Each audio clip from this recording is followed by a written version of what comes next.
ఈ వీడియోలో మనం పిల్లలకి ఎంతో ఇష్టమైన శాండ్విచ్ని ఓవెన్ లేకుండా చాలా ఈజీగా టేస్టీగా చీజ్తో ఎలా చేసుకోవాలో చూద్దాం.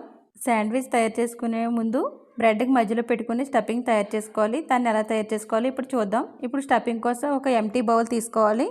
దీంట్లో చిన్నగా కట్ చేసుకున్న ఆనియన్ ముక్కలు, చిన్నగా కట్ చేసుకున్న టమాటా ముక్కలు, చిన్నగా కట్ చేసుకున్న క్యాప్సికమ్ ముక్కలు, ఇలా తురుముకున్న క్యారెట్, చిన్నగా తురుముకున్న క్యాబేజీ కూడా వేసుకోవాలి.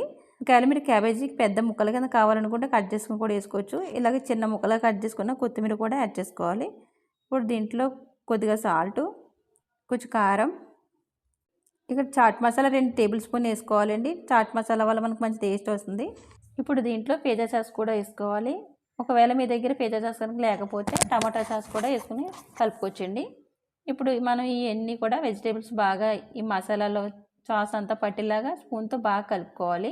ఈ స్టఫింగ్ ఎప్పుడు కూడా మీరు ముందుగా చేసుకోకూడదండి. మీరు అప్పటికప్పుడు శాండ్విచ్ తయారు చేసుకున్నప్పుడే ఈ స్టఫింగ్ అనేది తయారు చేసేసుకోవాలి. లేకపోతే మనం ఈ మసాలాలు ఇవన్నీ యాడ్ చేసుకున్నాం కాబట్టి దీంట్లో వాటర్ వచ్చేస్తుంది. అప్పుడు మనకి స్టఫింగ్ పలచగా అయిపోతుంది కాబట్టి శాండ్విచ్ అనేది బాగా రాదు. అందుకనే మనం స్టఫింగ్ కలుపుకున్న వెంటనే శాండ్విచ్ తయారు చేసేసుకోవాలి.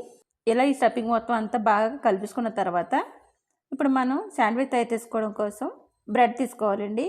మీరు శాండ్విచ్ బ్రెడ్ అని తీసుకోవచ్చు, లేదా మిల్క్ బ్రెడ్ కానీ బ్రౌన్ బ్రెడ్ కానీ ఏదైనా తయారు చేసుకోవచ్చు. నేను ఇక్కడ 4 బ్రెడ్లు తీసుకున్నాను. మీరు తయారు చేసుకున్న స్టఫింగ్కి ఎన్ని శాండ్విచ్లు అయితే అవుతాయో అన్ని బ్రెడ్లు తీసుకోవాలి. ఇప్పుడు ఇక్కడ మనం ఈ బ్రెడ్ స్లైసెస్కి టమాటా కెచప్ రాసుకోవాలండి.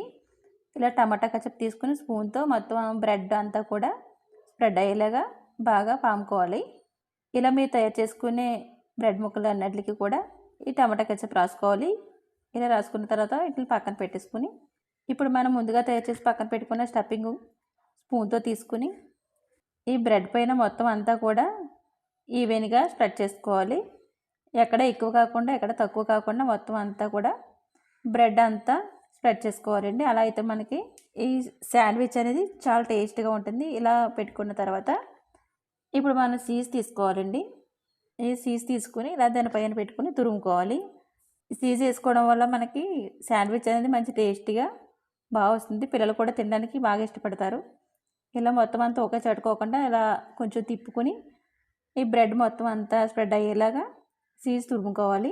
ఇలా మొత్తం అన్నిటి మీద మనం చీజ్ తురుముకున్న తర్వాత ఇప్పుడు వేరొక బ్రెడ్ తీసుకుని దానిపైన కూడా టమాటా కెచప్ రాసుకుని ఈ చీజ్ తురుముకున్న దానిపైన ఈ బ్రెడ్ స్లైస్ను పైన ఇలా పెట్టేసుకోవాలండి.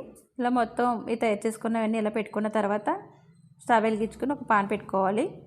పాన్ వేడైన తర్వాత దీని మీద కొద్దిగా బటర్ వేసుకోవాలి. మీ దగ్గర బటర్ ఉంటే బటర్ వేసుకొని, లేకపోతే నెయ్యి కానీ ఆయిల్ కానీ ఏదైనా చేసుకోవచ్చు. బటర్ అయితే పిల్లలు ఇష్టంగా తింటారు కాబట్టి నేను ఇక్కడ బటర్ వేస్తున్నాను.